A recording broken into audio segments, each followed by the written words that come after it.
the Vedic culture came to an end with the Battle of Kurukshetra, the Bhagavad Gita war, the war that is depicted in the Bhagavad Gita, where Arjuna spoke with Krishna on the battlefield. That was about 5,000 years ago. The Vedic knowledge was common within that society, and it was compiled when things started going downhill, when the culture started falling apart and disintegrating. And those are the four Vedas that we have in India. However, the four Vedas are very ceremonial. They're a little bit technical. And there are other, how would you say, branches of the Vedic literature, specifically the Puranas. And the Puranas are historical narrations. They're very similar to the Old Testament, the stories of David and Goliath, Ruth, Rebecca. It's reading the Puranic narrations. It kind of reminds me of reading the Old Testament. And it's there that we find mention of the Hollow Earth. Interesting. I mean, these texts, obviously, they're, I guess, compared to Sumerian texts, are these considered to be older? Because we're talking 5,000 years, and that's just when they were written down. I mean, there might be an oral tradition that extends longer than that.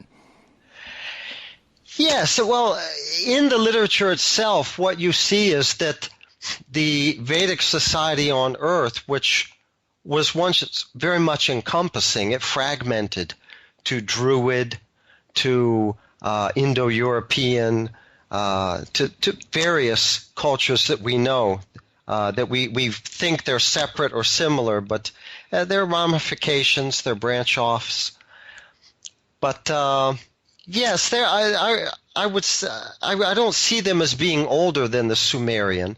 It's just that this knowledge is presented as something that's cyclical. Sometimes it's wiped off the face of the earth and it's reestablished again. What we see in the literature is that they are shepherded by this demigod culture, by these celestials that sometimes appear within the society as great warriors or great teachers or great proponents of medical science, that kind of thing. So it's eternal. Probably you've heard of the Kalki avatar. Mm-hmm. So Kalki comes at the end of every yuga cycle, consisting of 4 yugas. Right now we're in the last one, the Kali Yuga. At that time the Kalki avatar will appear, and he will bring with him men from the inner earth to repopulate the surface world. So in this way it's cyclical. It may disappear for a while, the Vedic understandings, but they're manifested again. That's the idea. So when you talk about age, I mean, how can you talk about age when that's the ideal, that it's something cyclical that's manifested again and again? Sure, that's definitely a fair point. And these texts, they kind of describe the earth and life and even humans much differently than we consider them today. Can you tell us about those aspects of the story? Yes, but they describe it all in stride. You know, I mean, somebody might be reading, for example, the history of the American Revolution, and then as part of the reading, you'll hear about the Atlantic, and you'll hear about the British, and you'll hear about France, and the French fleet came, and this, that, and the other. Well, in the same way, it's not. The point is not to describe these places. People knew about these places already. And in the same way, these Puranic texts, they describe narrations that have their own points, but as part of the storyline, the hollow cavity of the earth, the other side of the earth, is also described, because they're also involved with goings-on the surface, and vice versa. They go back and forth, just like we go back and forth across the Atlantic.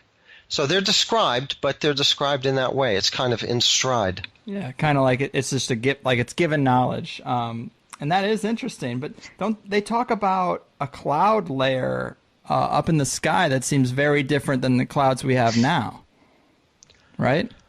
Well, this was the idea, and you can see it described in the Bible in with this idea of 40 days rain and 40 nights of rain, that there was a cloud mantle around the earth, and that it protected the beings on the earth from the radiations from deep space, and allowed human beings to grow taller, to have better brains, better memories, quicker thinking, and to have greater longevity also. So this is one thing that was described in Vedic times, that there was a cloud mantle, but when the Dwapara Yuga came to an end and the Kali Yuga began, the cloud mantle disintegrated. The descriptions of the hollow earth and even cavern worlds are certainly there. Now, you mentioned the point that these texts have passed through, the hands of one translator to the other until they've reached us in modern times. And this brings up the idea that perhaps some changes were made to these texts, yes, and maybe some exaggeration or something like that. But I'll bring up an interesting point. Of these Puranas, there are 18 of them that are especially prominent. There is one which is a little bit different. It belongs to a certain community of Brahmins in India, and they've kept it up, let's say. They've maintained it well. What is said about this Purana is that it has no interpolations in it, that it's a closed book. It was written in Vedic times. It ended in Vedic times. It didn't continue. It wasn't updated. And specifically, it's written in that same Sanskrit of the Vedic era. And you don't find further comments, or as I say, these interpolations, which involved post-Vedic Sanskrit or much more recent Sanskrit. So what you find in the Bhagavad Purana is actually very genuine. The impression that everyone gets is that it's it's the real McCoy. It hasn't been touched. It hasn't been fooled with. It's written in the same script, that kind of thing. And it does mention these hollow earth narrations, these hollow earth pastimes. So that's kind of a control for us when we look at the work that other translators may or may not have done. So I was thinking I would bring that point up. Yeah, that's definitely worth mentioning. I mean, can you tell us about some of these areas in the text where they do discuss interactions with other beings on the planet? And are those interactions, are they happening mainly around the times of massive Earth changes, the changing of the yugas, or popping up here and there, or is it more of a sustained relationship? Well, I would like to jump into that part, but let me just make a comment on what you were saying, for example, about some of these exotic weapons that we see mentioned in Bhagavad Gita and other literature. What we see mentioned are arrows that seek and follow their prey, which remind us of missiles, guided missiles, heat-seeking missiles, for example. We're also exposed to the idea of UFOs, aircraft with UFO flight characteristics, the fantastic speeds of the UFOs and the way they stop on a dime and make right-angle turns and that kind of thing. We're also exposed to voice-activated weapons, voice-activated arrows with a mantra on them, which is programming, such that they will do what they were told. Mm-hmm. So when the British first went to India and started translating these texts, it was just, it was Looney Tunes for them. It was just some crazy, wild, unacceptable description of a culture and whatever, obviously. But nowadays we see these kinds of weapons, So all of a sudden it doesn't seem that far-fetched. And when we think about the Vedic culture and these Vedic descriptions of the hollow earth, let's keep in mind what the Vedic culture was. It was a culture that had a written language, which is much more sophisticated than our languages today, which, let's say, Latin, German, the Indo-European languages were fragmentations. They were developed in terms of astronomy and calendar systems.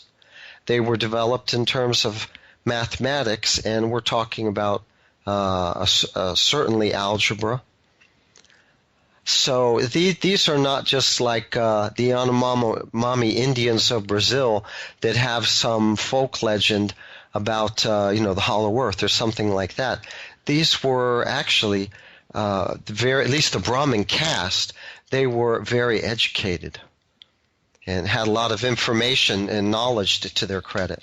I know the farthest out aspect of this is the idea of the internal sun, and it's where a lot of people call bullshit because it seems so foreign to our understanding. But, you've explained it just now, and you explained it to me in a way the other day that made it seem more reasonable, that it's more like a loose collection of light particles that pass through the outer layers of the Earth and illuminate the inner cavity, rather than being a sun-like star or anything like that. And I guess what's weird is people just have to think about the idea of light particles passing through the Earth, which, it's outside of my expertise to know if that's rational or not, but I can visualize it. It seems to make sense.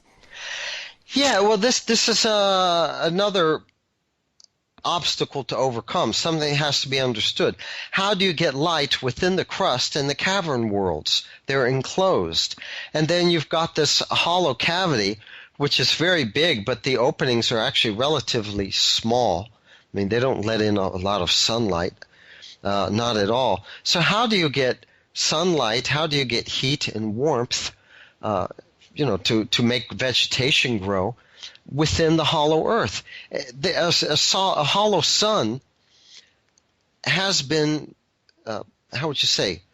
stipulated, theorized, because it's been seen by explorers, Arctic explorers, who approached the pole. During the Arctic night, the explorer Nansen, for example, who was knighted by the King of Norway for his expedition in the 1890s, he made two very significant expeditions, and one of them had him graze the opening. And in the Arctic night, they saw the sun on the horizon, a copper-colored sun, on the horizon, but it was on the wrong horizon. It was on the wrong side, and this was a couple of weeks or something like that before the actual sun of the solar system was supposed to rise anyway. So in the middle of the dark night, they're wondering, what is this doing here? How do we have this sun on the horizon in the wrong place? Yeah. So we know that we know there's a sun in there. That's the idea. But then what is the sun like? It's been described as being copper-colored. The idea that we have from the descriptions, take it or leave it, of Olaf Jansen, who was a young Norwegian boy in 1848, who actually made it in, let's say, with his father on their fishing sloop. Not a very big boat. There were only two of them. But he described the sun as being also copper-colored, as being kind of nebulous, and nebulous in the sense that it looked like an agglomeration of particles, and it didn't look like the sun of the solar system that has a very well-defined disk, a very well-defined edge to it. It wasn't like that. The edge was, it was an agglomeration of particles. What would be the idea here? What do we theorize? We theorize that electrons and all the particles that come from the sun, they're all electrons, they're all negatively charged, that they are composed in the ultimate issue of photons. They are photon aggregates. That's how we would describe electrons. This coming from a hollow earther named Joseph H. Cater, who he was more active in the 50s and 60s. He's elderly now. Gotcha.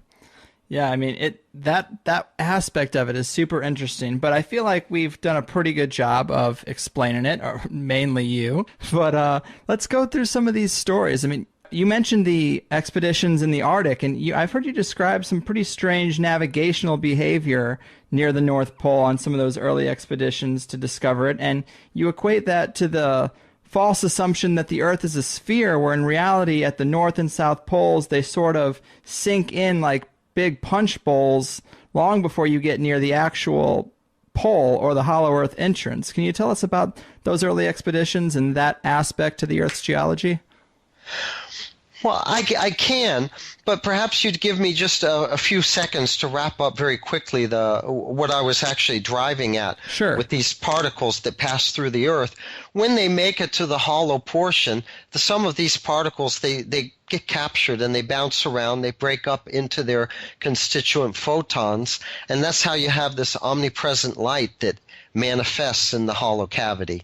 And they, in the ultimate issue, they congregate in the middle, and that's how the sun is formed. Maybe we should go to the outer surface then, and Sure. speak about the contour of the planet. Yes. So the idea that people have of the planet is that maybe it's like an egg on its side. The curvature of the Earth tends to flatten out until it becomes completely flat at the North and South poles. Mm-hmm. And this is true to a great degree, but if there is a hollow Earth with openings, then what we actually have is a basin. It's like an hourglass, which is thin at the neck, but the outer edges, the inward grade, the inward slope or angle, starts out very, how do you say, not very acutely, mm-hmm. and very slight, and then it becomes acuter as it gets closer to the neck of the opening, like an hourglass, and then it would mm-hmm. open up within until it takes on the contour of the inner surface. So this is very important. It has to do with navigation, because the Arctic explorers in the 1800s were always getting lost. They were always getting lost because they didn't know about their latitude, They were not on an outward sloping latitude. The whole Arctic basin is a basin. The whole Arctic Ocean is a basin. It's an inward sloping basin. So your grade is actually turned inward, such that when you use a sextant to calculate your position, you end up making some huge errors. Mm-hmm. And this showed up in the logbooks of Dr. Cook, who claimed he discovered the North Pole, but who was ridiculed because as he approached the pole, he spoke about making progress of something like 48 miles, 53 miles a day, and that was, of course, ridiculous across the Arctic ice.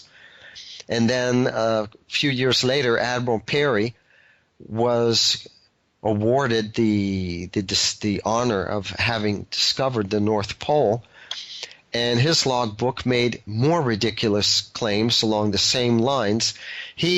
As he approached the pole, he was making speeds of up to 73 miles a day across the ice. So the admiral, he got the prize, and the doctor, he got ridiculed and treated very, very badly.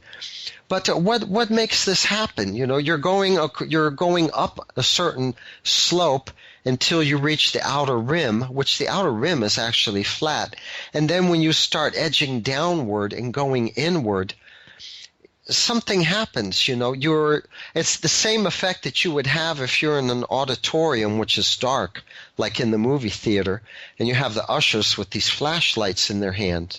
And when they flick their wrist, they can cover just a little bit of distance, but it gives the impression of having covered a large distance across the ceiling of the auditorium. So it's something like that.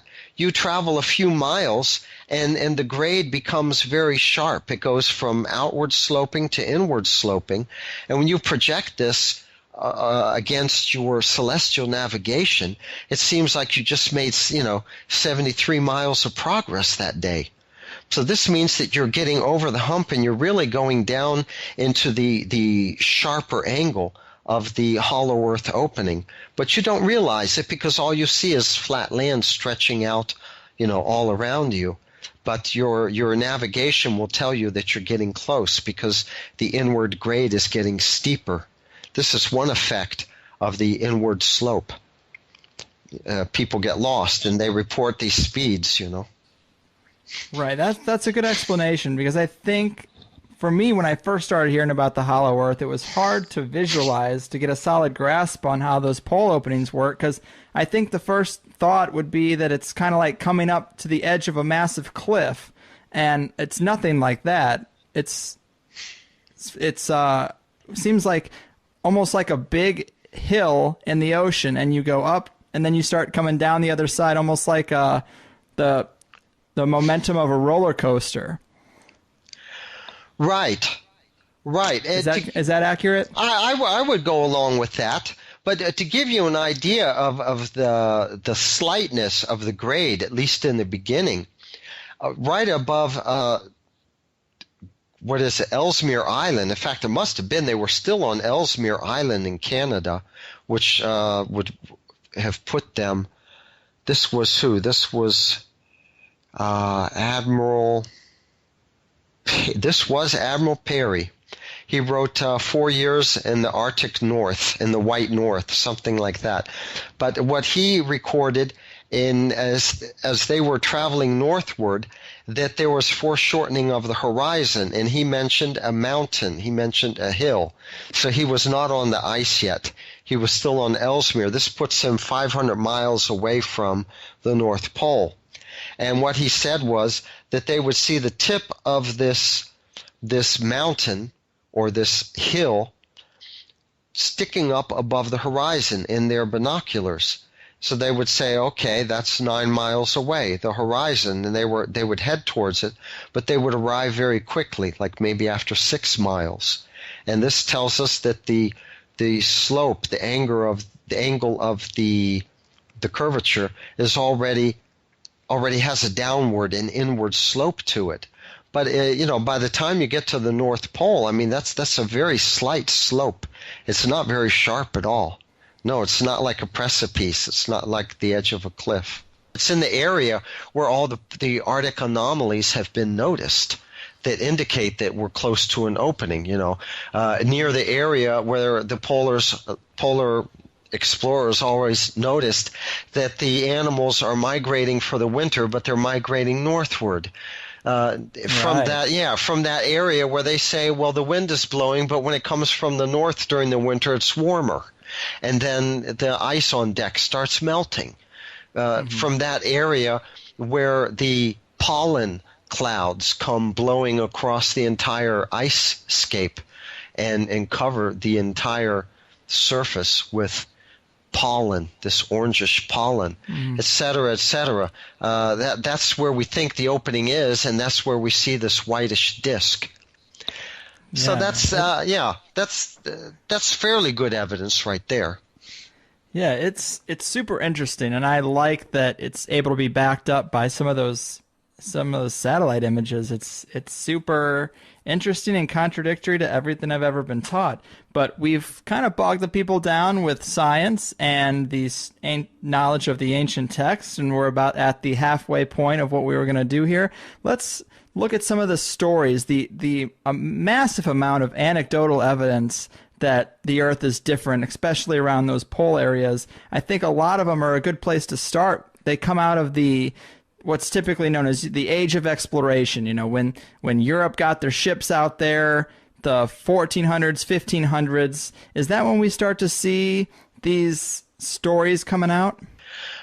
Well, apparently the Eskimos always had contact with the Scandinavians, and their folklore told about the world where it's always illuminated and there's no darkness. Because that's another aspect to the hollow earth. I mean, it's you're not going to have darkness down there. So that's a separate issue. But they had their folklore, their information about this world because they were inhabitants of the Arctic Basin, so they knew what was up there. And the Scandinavians, they've always had their folklore going back, this is before the Christian era at least, talking about their gods, their demigods, Thor, who is Jupiter, the land of Thor, where the people are giants and where the sun never sets, and the land where there's no horizon. So these concepts were always known to them, even way back then. So that's one point of reference. Another point of reference would be Leif Erikson, because he founded that colony in Greenland right at the turn of the millennium, at the end of the 900s, you might recall.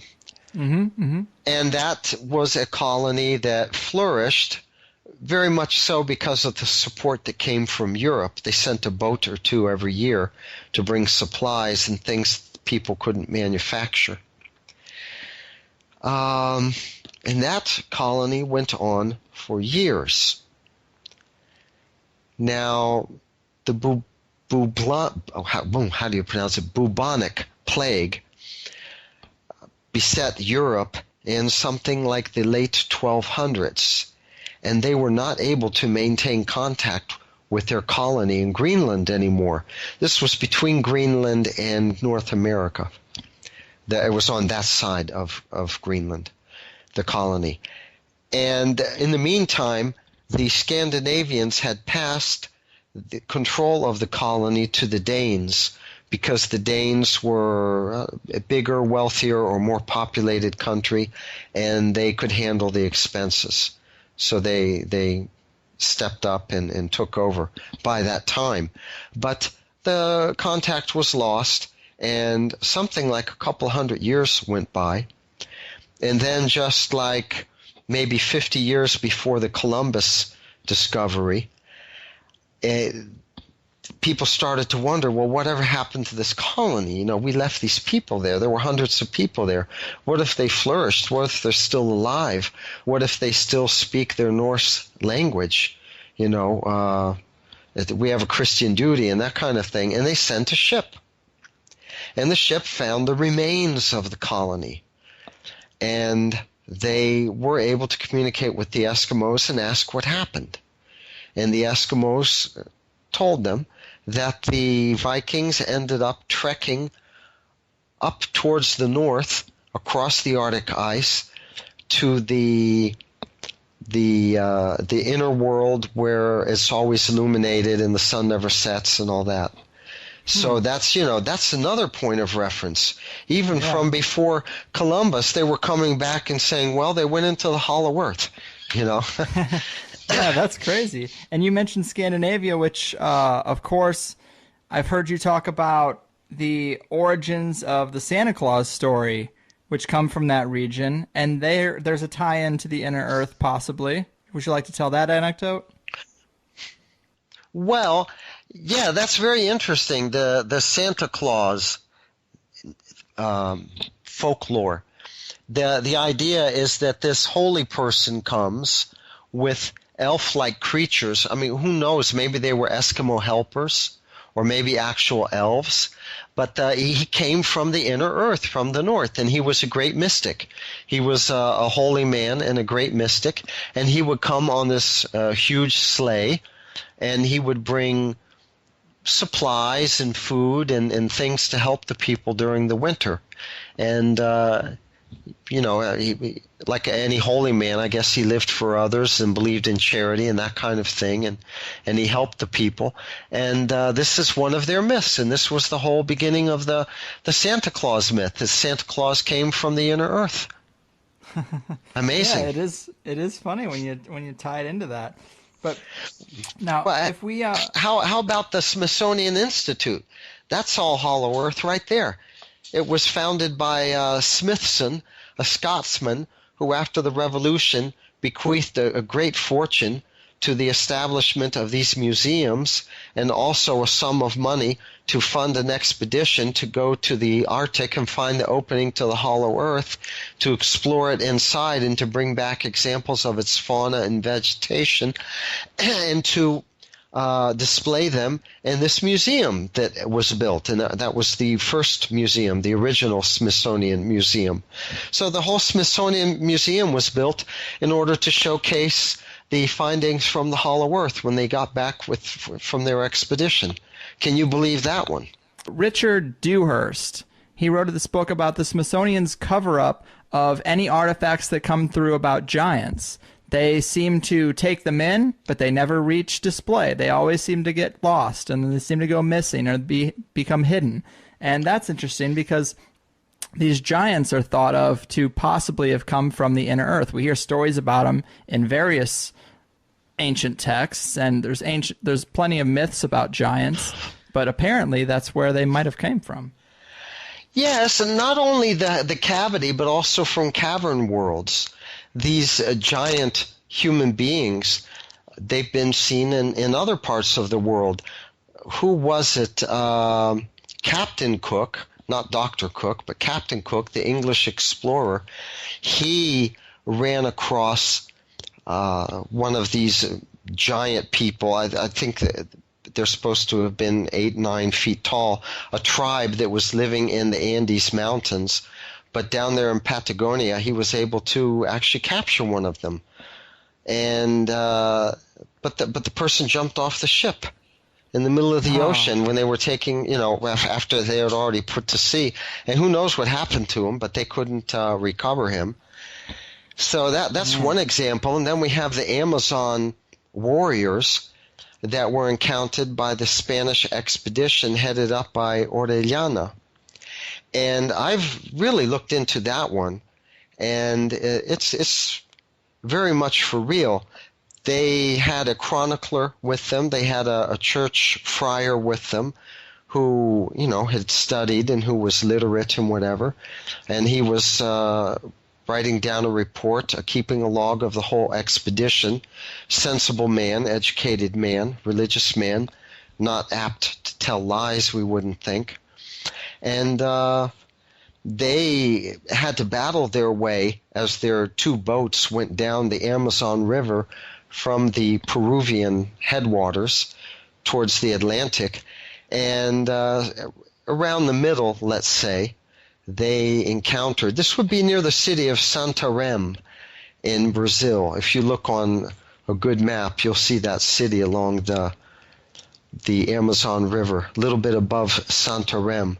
They encountered, they became engulfed in this battle with Indians, an Indian tribe, and there were many of these Amazon ladies among the Indians, and they were the ones marshaling the battle and giving the orders and running the whole show. And they were described as being very muscular. They were much more muscular than their Indian counterparts, and they were described as being a palm taller than the tallest Spaniard. That's for those times. Mm-hmm. But a palm would be something like 8 inches. So 8 inches taller than the tallest of their people on their expedition. There were 50 of them. So you can imagine these ladies, they were, maybe from the shoulders. People would come up to their shoulders, maybe, or maybe just to just below the neck, just below the shoulders. That's also possible. Yeah.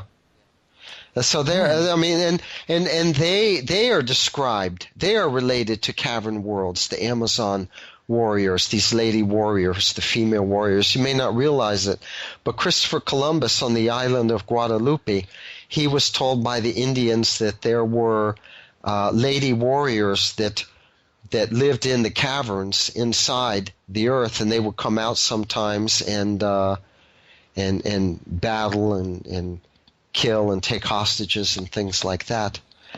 Whoa. So they seem to have had their underground aspect too. Because you don't find them; they disappeared. Yeah, interesting.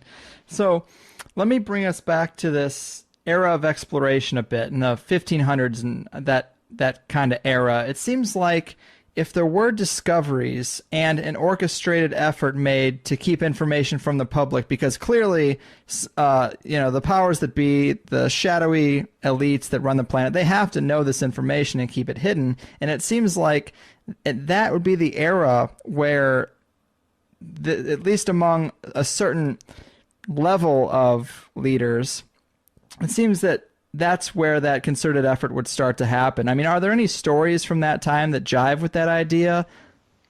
Well, there was Sir Martin Frobisher during the times when Elizabeth and Drake were terrorizing the seas, and Frobisher was one of them. He was one of her sea captains right up there with Drake.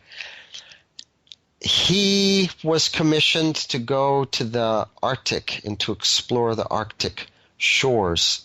And he was given a map, the Frobisher map, which shows the Arctic shores, basically, but it shows some inner shores. And the idea you get is that the person was passing through the opening, and then when you pass through the opening, what you see around you, because, you're coming through a hole and then it opens up down below, and what you see around you was the other coastline. There was another coastline shown in the map. Interesting.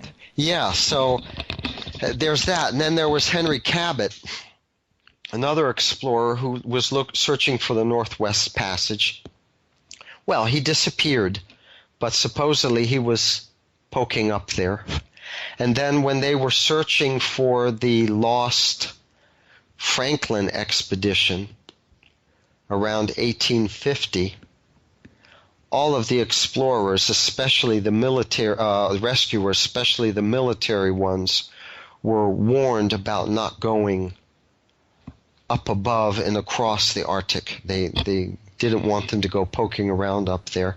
There might be some reason for that, but certainly when you get to the explorer, I just mentioned his Nansen, a Norwegian. I mean, he wrote down everything that says hollow earth, hollow earth, hollow earth. Here's the opening. But he didn't come out and say a hollow world, His ship came very close to the opening. And as I mentioned, they were the ones that reported all of these warm temperatures. They were the ones that found mammal life in the middle of the Arctic Ocean. Not even once they came close to Greenland, but on the other side of the opening. When they were really in the middle of the Arctic, and there was no food chain for these mammals. They came across, what do you call them, wolves. They came across wolves. They came across very large hare, rabbits, and also land birds, also seals, and these things are not supposed to exist in the middle of a frozen ocean during the winter, of all things. And I've mentioned already some of the anomalies that he found, but just to give you an idea of how dramatic it was, there was one point where he separated from the ship on a sled with dogs. He and he and one of the crew members, and they went towards the North Pole. They wanted to conquer the North Pole. But the ice was there were ridges, ice ridges, and they couldn't make it, and they had to turn back. But this was in this was in April. Now April, let's say 100 miles from the North Pole, is very frigid. I mean, the temperatures are supposed to be so cold. 20 degrees below zero. I mean, those are the typical temperatures. I mean, even in April, don't think that because it's April, it warms up. It doesn't warm up until maybe July, a little bit before July and a little bit into August, and that's all there is. And then it starts very quickly getting cold again. But what Nansen said is that he couldn't get to sleep at night, and they were having trouble with their sleep typically because the temperatures were too hot. And he mentioned that during the day we set up a tent and we got underneath the shade because we were being scorched by the heat of the sun. Wow, that's not what you would think would happen up in the Arctic Circle. No, it's not. And then there was Perry again, who at the very top of Greenland was reporting temperatures of 50 degrees and a warm wind coming from the North Pole in February. Now that's the worst month of winter. And he was very close. I mean, he was at the top of Greenland. He was only a few hundred miles away. Now, that's impossible. At his base camp, which he was 200 miles away from his base camp was Toul, where they have the Air Force base now. They reported temperatures on the same days, which were not 50 degrees, but way below zero. Man, yeah, that's interesting. So I guess let's fast forward. Let's bring it up to Olaf Jansen, which was in the 1800s. 1800s, right? He seems to be. This is like where the majority of the information about the inner Earth seems to come from. He seems to be one of the few people who's gotten in and gotten out and told the tale. Right? You mentioned him a little bit earlier, but let's get into the meat of what he saw down there, what he described, because it's pretty interesting. Yeah, Olaf Jansen, I mean, his father took the boy on a fishing expedition. They went to Spitsbergen, they went to Franz Josef Islands, and let's say from Iceland and then over towards the actual above Russia, you know. They went laterally. And then he told his boy, let's go to the land of the Norwegian gods. Let's go to the land of Thor. Let's go check it out. I guess his father was a little eccentric, you know. And I don't know what kind of fits the boy's mother was going through when they disappeared. But they went across towards Siberia. And he also reported the warm winds. And he reported this mock sun being, off the bow, while at the same time they were seeing the sun of the solar system off of their stern. And that the further they would go, it seemed like the higher up the sun of the inner Earth rose, while the sun of the solar system was falling below the horizon. In other words, they were nosing inwards. And they finally made it in, and they described a Mediterranean climate, and that they sailed along for a while, a few days, and they came across a ship. And it seemed to be some kind of tourist ship, and the people were singing songs, and it was the hugest ship that you could ever imagine. I mean, for him in those days, who knows? Perhaps nowadays we have ships that would be similar in size. But they were discovered by this ship on their little sloop. And very quickly, let's say a type of captain's launch or something like that, or a lifeboat or whatever, was launched by the ship with no apparent ropes or anything like that. It was just lowered, and it very quickly approached them. And the people were giants, and they had beards, and they were very friendly, and they made nice offers for the two Norwegians to come with them on their boat and go back to the ship. So they jumped off of their fishing sloop and went with these people. And they quickly went back to the boat, and they were brought up, and there they were on deck, surrounded by these Hollow Earthers. And the Hollow Earthers were the same race as they were, the same as the Scandinavians. Nordic looking. We can see the Nordics and the Russians as being maybe spillage or offshoots or wanderers from the Hollow Earth that lived in the Arctic shores perhaps before the cloud mantle fell, and it just became separated from their homeland. But these people were Nordic looking. They spoke a language which Olaf Jansen said he later on realized was very close to Sanskrit. He said that his father, who was 6 foot something, 6'4", 6'6", only came up to the belt buckle of the shortest of them. Oh my God. Yeah. He said that they were very elegant and they had ease of manners and grace that only comes with good breeding. And he was treated very nicely. He mentioned trees. He was taken on tours. He mentioned trees that would dwarf the redwoods of California. He mentioned mammoth that also would dwarf the elephants of the surface. He mentioned that an apple was the size of a man's head. He mentioned that a bunch of grapes was as tall as a man. I think he means a man of the surface. That the fruit was much sweeter tasting. That the seeds were smaller. And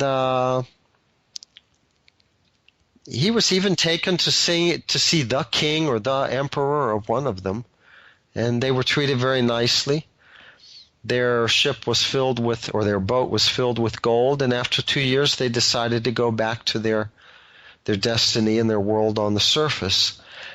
He tried to go northwards. They had some problem with the winds working against them. It was the wrong season. The earth breathes. So they decided to just follow the wind down the southern side and come out that way. And that they sailed out of the Arctic Ocean and sailed into the Indian Ocean.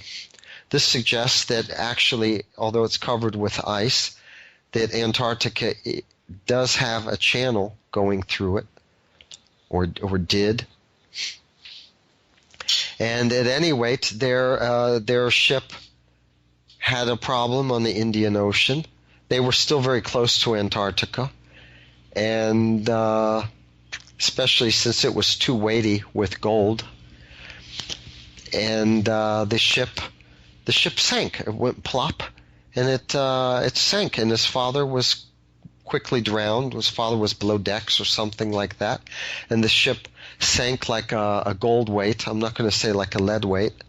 And he was lucky enough to make it to one of the icebergs. They were sailing through icebergs, and about 2-3 hours later, he saw a whaler ship, and he was picked up by the whaler and taken home.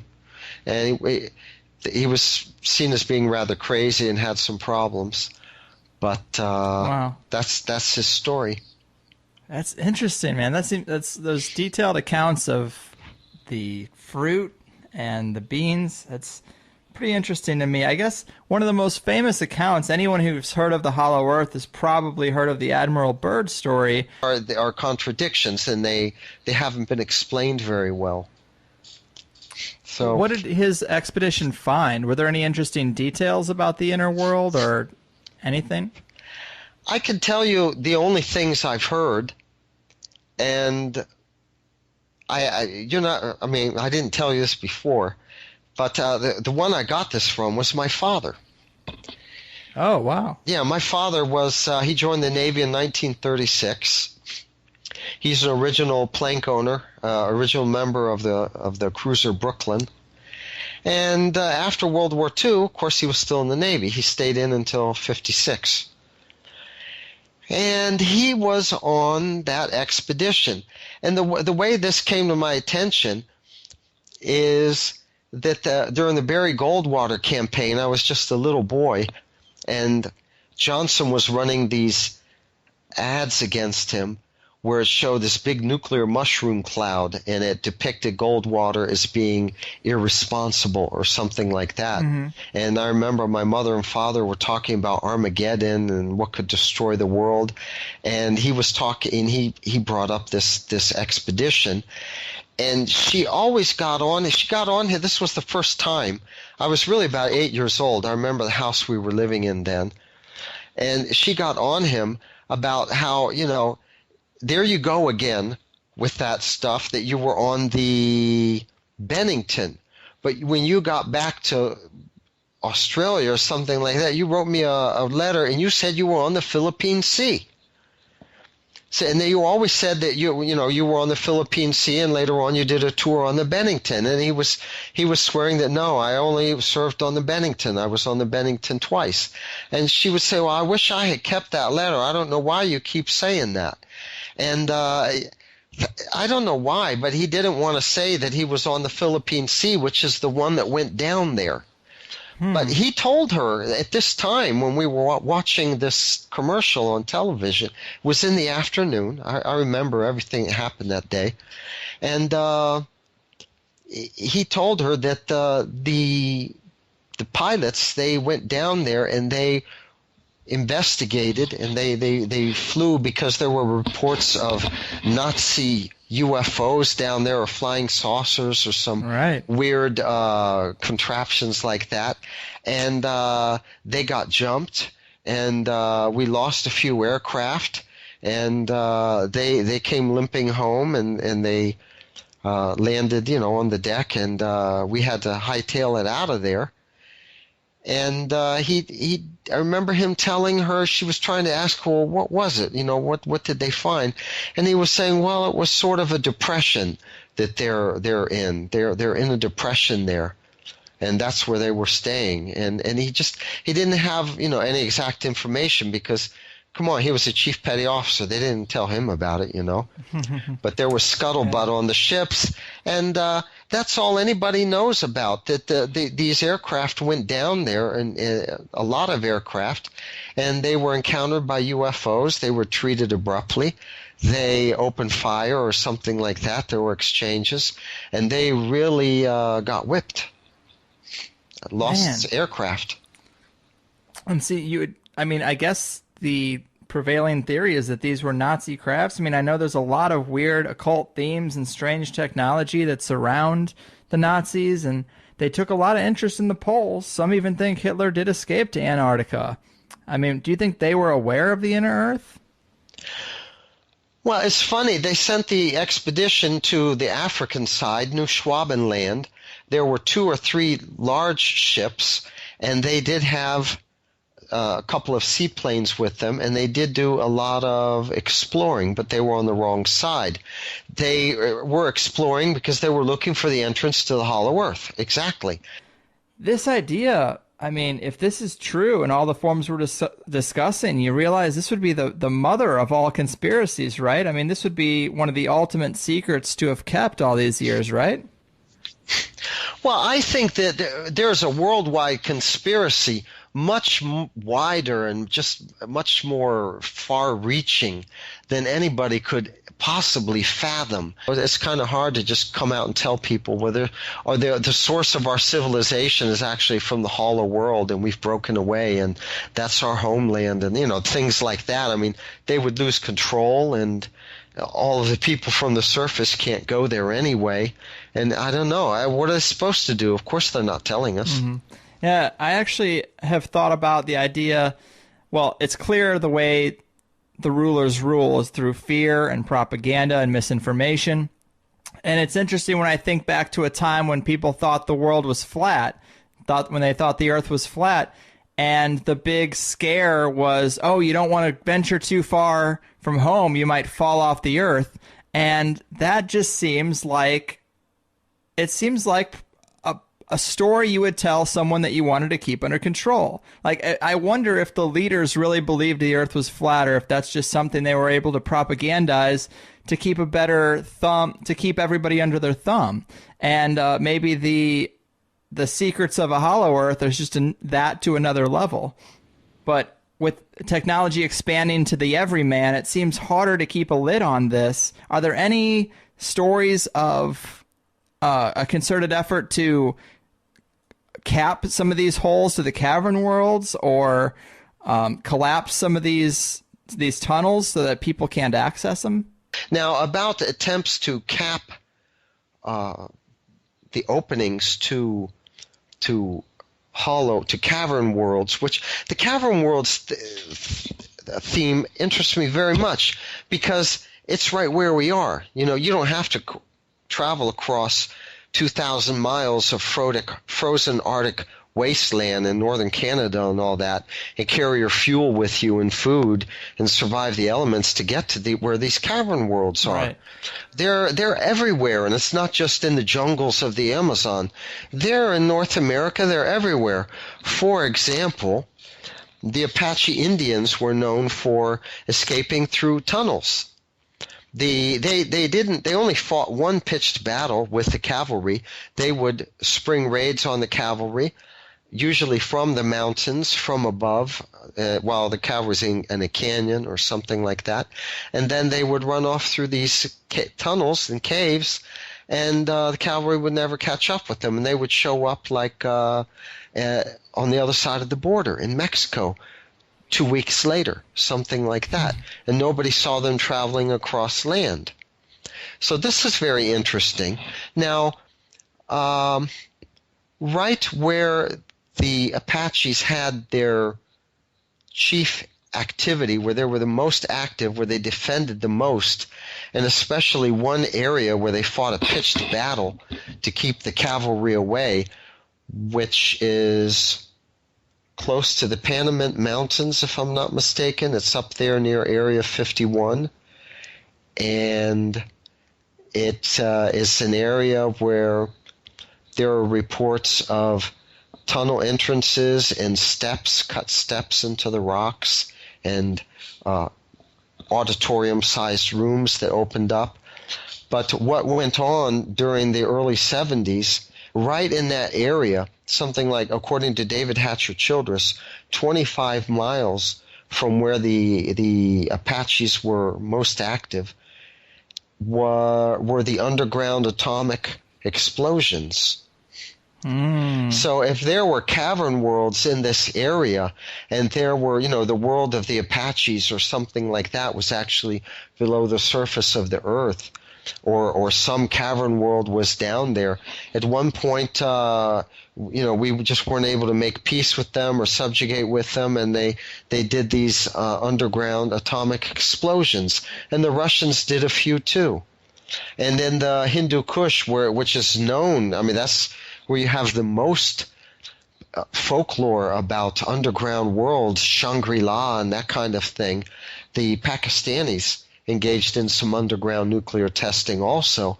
So all these people are enemies with each other, but they seem to have a common agenda, and they don't tell on each other. There's winks and nods. And again, the size and scope of the conspiracy is just still something that I cannot fathom. Yeah, man. It drives me nuts.